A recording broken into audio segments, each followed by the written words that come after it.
Good morning, my dear students. Today, let's talk about the first law of thermodynamics in the biochemical engineering thermodynamics. So, the main aim of this session is to understand the theory as well as practical applications of the first law of thermodynamics. So, the objective of this work is this session is to enable the students to understand the first law of thermodynamics. Okay.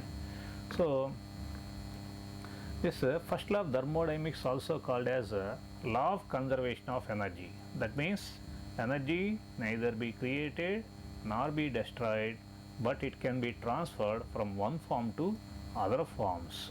That's why it is also called as law of conservation of energy. So, the total energy of an isolated system is constant. So, this is the statement of the first law of thermodynamics. This law can be stated for a system, that means control mass, undergoing a cyclic changes or the change of the state of the system. So, the general statement of this system is the general statement of the first law of thermodynamics is, although energy may be converted from one form to another form, but it cannot be created or destroyed. That's why energy is indestructible. That is, as you know, it is an intangible form and indestructible form. So, the energy of universe is conserved, just the energy transformation taking place continuously.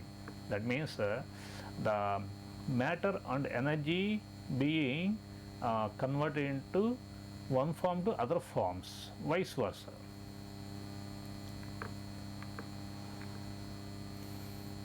You consider some static systems, it is a cyclic changes occur. If you look at the system and surroundings, where we discussed about the system surroundings boundaries in the beginning of the classes, here energy either be transferred from system to surroundings or surrounding to system. In the same as well as work done also can be done on the system as well as work done by the system on the surroundings, say two ways. So, the algebraic summation of all works effects exactly equal to the summation of all heat effects as for the law of conservation of energy. This is the statement of the first law of thermodynamics. Mathematically, it can be defined as summation of all works occurred on a particular system is equal to summation of all heat effects.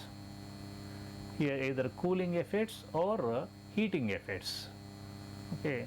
If you, for example, in the below diagram, there is a diagram, heat gained by the system, that can be noted as a positive sign. Heat lost by the system then be noted as negative sign. So, in the third system, work done on the system, that is can be noted as negative sign. Work done by the system is noted by positive sign. So, there is a opposite signs assigned for Q and W, right?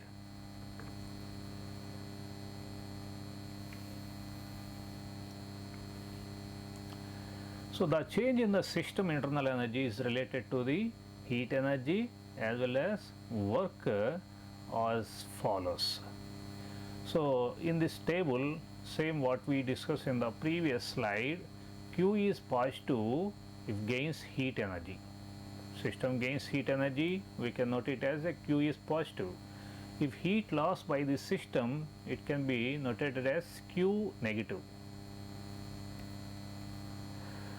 Similarly, work done by the system can be noted as positive sign, and work done on the system can be noted as a W sign. Don't be confused here. Q and W both are opposite in sign each other. Okay. So, the first law of thermodynamics requires the change in the total energy of the system. It is compensated by an equal but opposite change in the total energy of the surroundings. So, that's why the amount of change in the internal energy that can be represented by delta E is equal to minus Q plus W. So it is also equal to the sum of kinetic energy and potential energy done by system or on the system. So we can get the change in the internal energy of the system is equal to Q minus W. So this is called as the statement of the mathematical statement of the first law of thermodynamics. So in the case of closed system, the change in the internal energy of the system can be represented as kinetic energy plus potential energy plus internal energy is equal to Q minus W. For non-flow process, Ke is equal to 0 in the case of non-flow process, and for a closed system, P is also very negligible and no change. Then the mathematical statement can be represented as the change in the internal energy is equal to Q minus W. The differential change is equal to du is equal to dq minus dw. This is the mathematical statement of the first law of thermodynamics.